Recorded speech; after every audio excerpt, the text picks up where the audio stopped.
there. Sir from 17 once again. This is Star Wars Battlefront 2. We're attacking on Hoth, and I'm using the Assault class. I believe that I actually have the El Jefe with the range attachment on it now. On the previous Yavin video I didn't have it, but I have it now I believe. And it does make a big difference. It makes this gun way more easy to use and way more functional. My playstyle doesn't really suit this gun because I'm going for the challenges. You'll notice that I don't use the Vanguard as often as I should for the killing potential that it has. I use it more for movement when I need to rush somewhere quite quickly. And wow, that turret went down really fast. I wonder who was in that. There's a bunch of people focus firing it from the right hand side. But I mentioned a little tip with this gun. You'll notice that I like to duke back and forth when I shoot at long range on this game. It's just to dissuade people shooting back from getting those headshots and putting me down quickly. It can hurt this gun, I feel.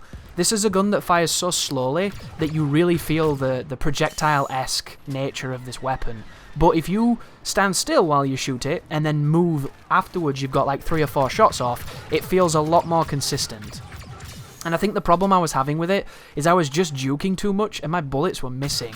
They were coming close, but they were missing. And my aim is not the best at any time anyway, especially when people are moving. And it's nothing to do with the game's fault, guys. I think that this game has the best controller system that I've played in a long time, because the sensitivity just feels great, even on max sensitivity, even on low sensitivity. So it's nothing to do with the game, it's 100% to do with my ability to not aim, basically. But if you're new to Battlefront, the beginning push on Hoth involves escorting the 2 walkers and getting rid of the rebels, whose job it is to pick up very powerful ion launchers and try to destroy your armoured support. And immediately we get attacked in the sky from quite a lot of people trying to attack us, and if you've ever shot at the planes in the sky, you'll understand that you have to lead your bullets, because over large distances in this game, the projectile nature of the guns definitely makes it feel like you have to lead them by quite a lot. But small arms fire do quite decent damage against the flyers. If I could have one change, I would make it so that they do even more damage than they do now, because I feel like the planes just have way too much dominance, so it'd be nice if they were more vulnerable.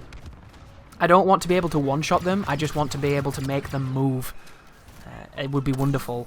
And before the nerf, Supercharged Sentry was my best friend on this level, because I would just anti-air with it. I would just shoot everybody down and get tons and tons of points, and it was really, really fun. But they've cut the activation time of that ability down astronomically, and it really doesn't make sense to me, because if you've read the patch notes, it says that they changed the heat build-up from 0.015 to 0.017, which is only 2 increments higher, but it doesn't last 1/5 the amount of time as it used to last before. So that to me seems like they might have miscalculated how much they've adjusted it, because it feels like they've adjusted it massively. Maybe they've fudged one of the zeros, and I'm hoping that whenever the next patch comes that they put it back to being usable, because by the time you've activated it, you're coming out of it. And I run into the one Wookiee on the map, which was very unfortunate, but we had a pretty good run, we got some points. And he deserved to kill me, because Wookiees are very strong from up close, right? But don't let that opinion that I just mentioned be confused for saying that Supercharged Sentry should go back to the way it was. Supercharged Sentry, if you don't know, was completely broken. It was far too strong for far too long at far too many ranges, and it needed to be adjusted. But I think that the way that they adjusted it was just not the way that makes it fun and usable, but take more skill. In my opinion, I would have taken a little bit of damage off the troopers, so maybe take about 10 points of damage away from the gun off the troopers so you can have a chance to see what's happening and get out of the way of it. I would have halved the damage it did to heroes, just 100% half that damage, so that you can't instantly melt them with one activation. And then I would have probably doubled the damage to vehicles, because in my mind, Supercharged Sentry should exist to either hold a choke point, to defend yourself when you know you're gonna die, or to be anti-vehicle. And I would make it so that it doesn't do double damage to the objectives, because I feel like it did perfect damage to the objectives as it was. When you activated it after somebody shot the ion cannon, you would get about 1,000 points purely from shooting it, and then another 1,000 from playing the objective sometimes. And if your squad was doing well, you could get that modified as well. And it was just fantastic. But look at the people in the sky. And you know what I love? We have an ATST trying to do anti-air. And I love that. Because That guy against a pilot, against the troopers, is way too strong. He'll shit on troopers and it's almost unfair. But against planes, that's when that becomes interesting. And then you'll see we just had a Y-Wing come crashing down in front of me. It's all happening right now. Because he's attacking those planes, they're attacking him. And there's this wonderful dynamic shift that's happening here. Instead of pilots just wrecking troopers all the time and ignoring objectives, they're having to attack the anti-airs because our armor's doing its job. And I love that dynamic. I love the idea of the planes being a counter to the walkers. But it almost never happens. And I can hear somebody firing the 50 cal, which that is a 2-shot kill to body, 1-shot kill to your head. And you can see a stream of laser behind it.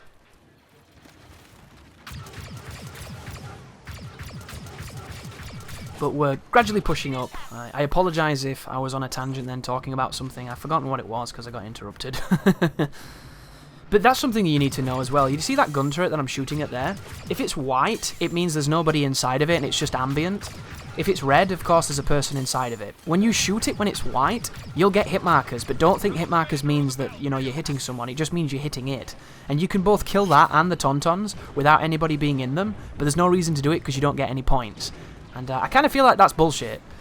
But the point stuff in this game I think needs work anyway. And they did touch it. Oh, here we go. This is it. Retard fight number 1. Look how many times I'm shooting this fucking person. Do you see this? How is he alive? And admittedly, my aim's not the best. It never is. But this motherfucker should be dead. And then they just run up to me like that. And I get killed from somebody else. Like, that's why I hate those vehicles. The pilot should be just as vulnerable as any other pilot, but the machine, if you shoot the machine, should be armoured. It should not give them this blanket immunity to be a bad player. Fuck that welfare garbage. Take it out the game. The people who need that to do well should play the game more and get better. It's that simple. You know, if you're bad at something, don't make it easier. Play it, practice, try harder, get better. It's just so simple to me. I don't understand it. But then again, I've never been that person that sits there and does terrible and like, just goes in vehicles every time, you know? And we've all seen them, those people that don't get a single kill with the gun and they just fly around in the plane, or they get in the tank and then they get 50 kills and 50,000 points, and then on the next map it's Death Star 2, there's no tank and they're at bottom of the board. Like, don't get me wrong, folks, playing video games is not always about doing well. It's 100% up to what you value. Do you value winning? Do you value having fun? Do you value tankoring? Do whatever it is you value. I value doing well and winning. And if you're not doing well or winning, you're going to be a hindrance to the team for me. And I'm going to have a tough time. I don't even know what's happening there, but I'm in the bubble. And it might sound... Oh, I thought somebody was behind me, so hence the grenade, if you're wondering. But it's just... I'm one of those people where I can't understand not wanting to improve. Are you the same, or do you not care? Because I know a lot of people don't take games very seriously, but in my opinion, if you like something, you should take it seriously, because that's how you improve. The more you care about something, the chances are the better you will be at that thing, or the more you will try to be better. And I always try to be the best at everything I do, in every single walk of life. And sometimes it can make it quite miserable, you know, when you're trying to grind it, and you're trying to, you know, you're getting stomped, and you're just repeatedly trying to understand why you're losing and what you need to change. But eventually you have those watershed moments and it makes it all make sense. So the idea of people not caring that they're doing terribly and not wanting to improve is so counter my 100% my character and my mentality and how I play. And like, it's just a strange thing for me. And that's why I'm not the biggest fan of mechanics in games that exist to help people give zero effort and get maximum reward. Because I would rather get nothing because I didn't earn it than get anything that's given to me. And I'm playing a game that's incredibly casual and gives you super overpowered characters that give you everything without having to earn it. So, you know, there's hypocrisy in there as well, as we have the Emperor, pushing in and doing electricity, and I get hit a few times. So I liked this moment as well. Normally when I come into the hangars, I have a love-hate relationship with these hangars. I find that they're interesting to look at, and they look just like the movies. They look fantastic. But I can't tell heads or tails what the hell's going on. I never know where people are. There's so many levels and layers and corners and crevices and darkened moments, and like, there's so much shit in these buildings that I get so overwhelmed by it sometimes. But in this game, I was able to, you know, use the Y-wings and the X-wings and whatever the hell wings are in here to a bit of my advantage. I was using some of the boxes to stand on and look at elevated positions. I felt like my ability to attack this area got a little bit better on my awareness level. Even though I'm not particularly performing very well, I'm just kind of pushing with the team. And I believe that people are hogging the heroes at the moment, if you're wondering. And it's a big problem with the game.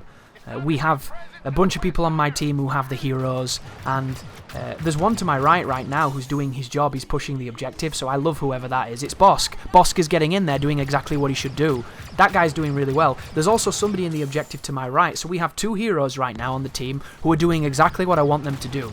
I'm just a little bit jealous that I'm not one of them and I can't pick a hero because someone else is using them. So instead I'm going after Leia, and I'm missing every shot because I'm terrible, and she puts me down. That was a really good play by him. If you're new to the game and you're not quite too sure what he did, he put a defensive bubble down, and he used an ability that gives him a blaster that fires indefinitely and builds no heat for a short period of time, and that's how he defended it, and he did really well. So kudos to that guy. But right now we have 2 heroes, and I don't know where the third one is. I hope he's helping. And the third one is the Emperor, I think, because I just saw his electricity. So we had the Emperor, we had Bosk. And who was the other one we had, do you think? Oh, I can see him now on the map. He's behind me to the left. So we have one being quite tentative. Maybe they're healing up. I guess we'll find out. We've got quite an aggressive Emperor right now. But I guess we'll see how long that lasts. Oh, wow. I did not realise there was a doorway to my side just then. Look at that. 10,000 points and nobody to spend it on. What a travesty, right? But we've got Vader. There you go. We've got Vader. Vader's coming in. Hopefully he's a really good Vader and he's going to flank and he's going to cause some havoc.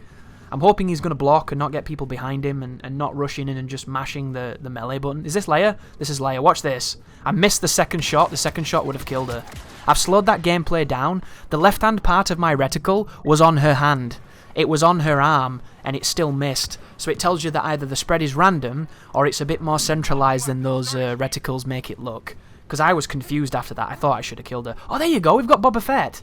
Boba Fett, Emperor, and Vader, which means Bosk must have died. Which is unfortunate, because out of all the heroes I would want, Boba Fett is not one of them, and Bosk, of course, is. And then, of course, Yoda comes and cleans me up and does a great job. Is that Iden? Who are these people picking? This is amazing for diversity in the game, but they're not picking the ones that I would be picking. And why can't I pick a hero, motherfucker? I want a hero, man.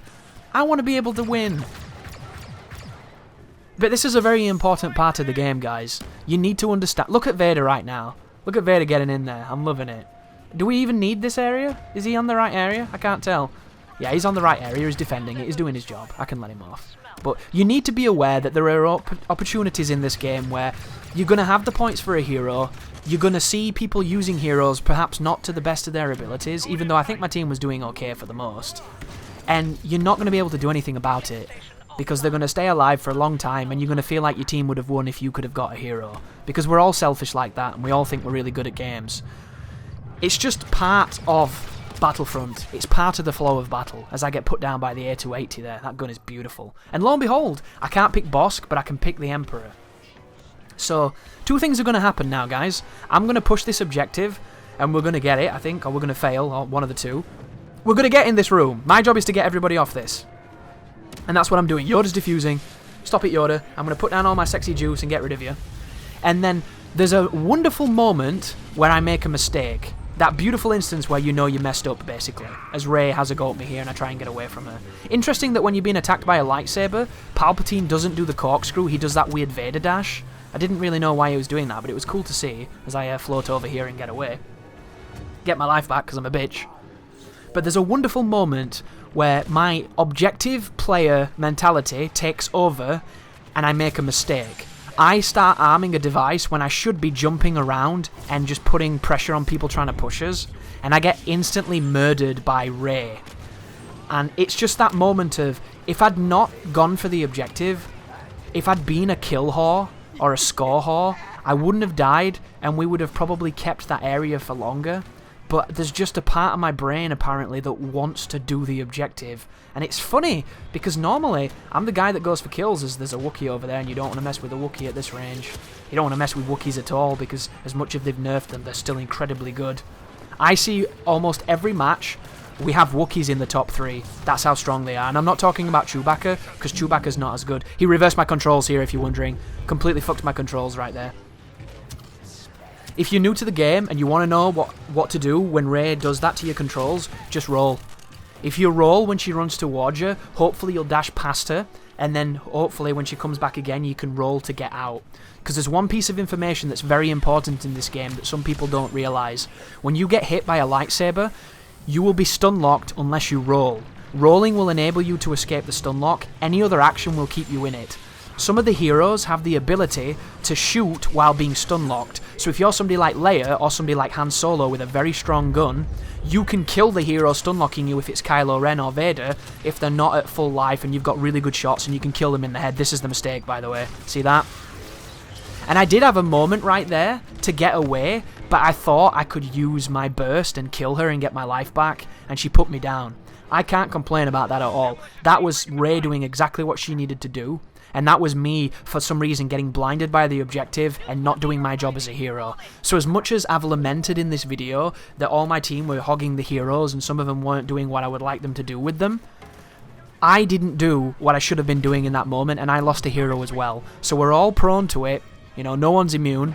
And I'm back in there with the Vanguard trying to stop them from hitting the button. We've only got 7 tickets. Shotgunning everybody. Putting the Hell Heavy on. Getting put down by... Is that the base gun of the Heavy? Wow. That seemed to hit me really well. Here's a question for you Battlefront 2 players. Do you find that the Heavy's gun, when you come up against it, melts people, but when you use it, it seems to be very sporadic in nature? Because I don't think I've ever killed people as fast as I die to heavy guns. And I used the Heavy first. It was the only class I used until I got the TL50, and then I started using Assault. So I used it for a bunch of hours and had a lot of fun with it, and it was good, but it wasn't as good as the shit that I run into. But you never know if it's lag, do you? You never know exactly what it is. But there you go, folks. Thank you very much for watching. You take care now.